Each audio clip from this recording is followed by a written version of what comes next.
How much information do you have about the finances of the president-elect, his family, or Trump-related organizations?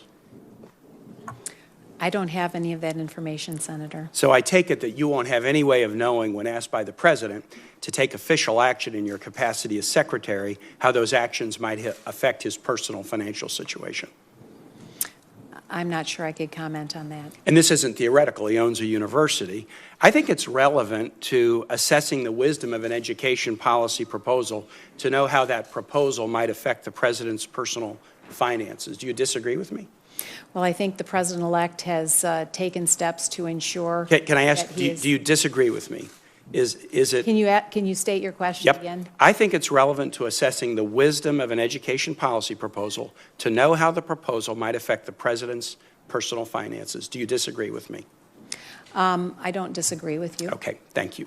The nation deserves a Secretary of Education who's a champion of kids, parents, state and local control, and outcomes. And I also think the nation deserves a Secretary who's a champion of public education. In a 2015 speech on education, you were pretty blunt, quote, "Government really sucks." And you called the public school system a, quote, "dead end." In order to clarify, you never attended a public school, K-12 school, did you? Correct. And your children did not either, correct? That's correct. And you've never taught at a K-12 public school, correct? I've not, but I've mentored in one. Okay. I worry about the effect of a leader who believes government sucks on the morale of the workforce. Teachers and others do better when their morale is high. Would you agree with me?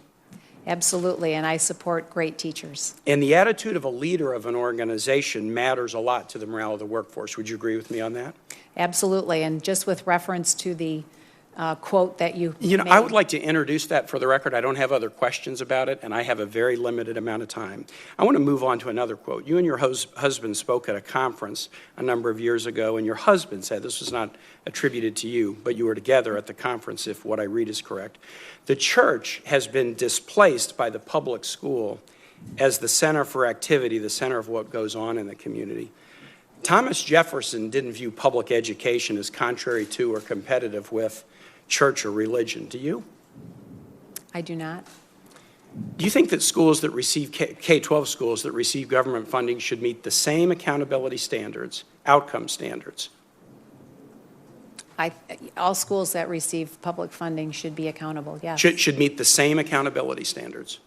Yes, although you have different accountability standards between traditional public schools and charter schools. But I'm really interested in this. Okay, should everybody be on a level playing field? So public charter, or private K-12 schools, if they receive taxpayer funding, they should meet the same accountability standards. Yes, they should be very transparent with the information, and parents should have that information first and foremost. And if confirmed, will you insist upon that equal accountability in any K-12 school or educational program that receives federal funding, whether public charter, or private? I support accountability. Equal accountability for all schools that receive federal funding. I support accountability. Okay, is that a yes or a no? I support accountability. Do you not want to answer my question?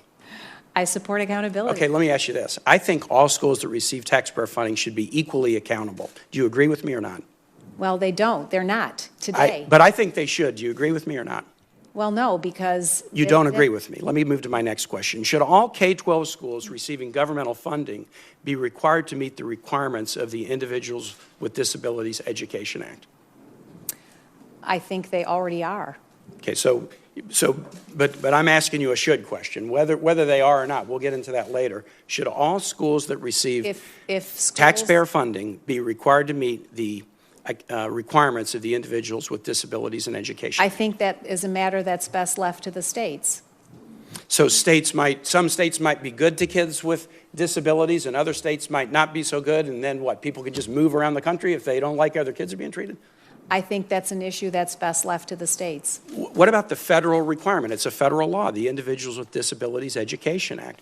Let's limit it to federal funding. If schools receive federal funding, should they be required to follow federal law, whether they're public charter, or private? As the senator referred to... Just yes or no? I've only got one more question. The Florida program, there's many parents that are very happy with the program there. Let me state this. I think all schools that receive federal funding, public charter, or private, should be required to meet the conditions of the Individuals with Disabilities in Education Act. Do you agree with me or not? I think that is certainly worth discussion, and I would look forward So to you cannot discussing yet it agree with further. me. And finally, should all K-12 schools receiving governmental funding be required to report the same information regarding instances of harassment, discipline, or bullying if they receive federal funding?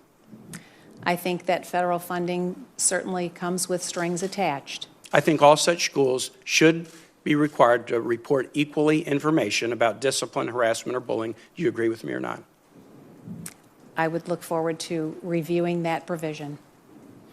If it was a court, I would say to the court, let the judge instruct the witness to answer the question. It's not a court. You're not under oath or you're not under a subpoena, but you're trying to win my vote. Thanks, Mr. Chair.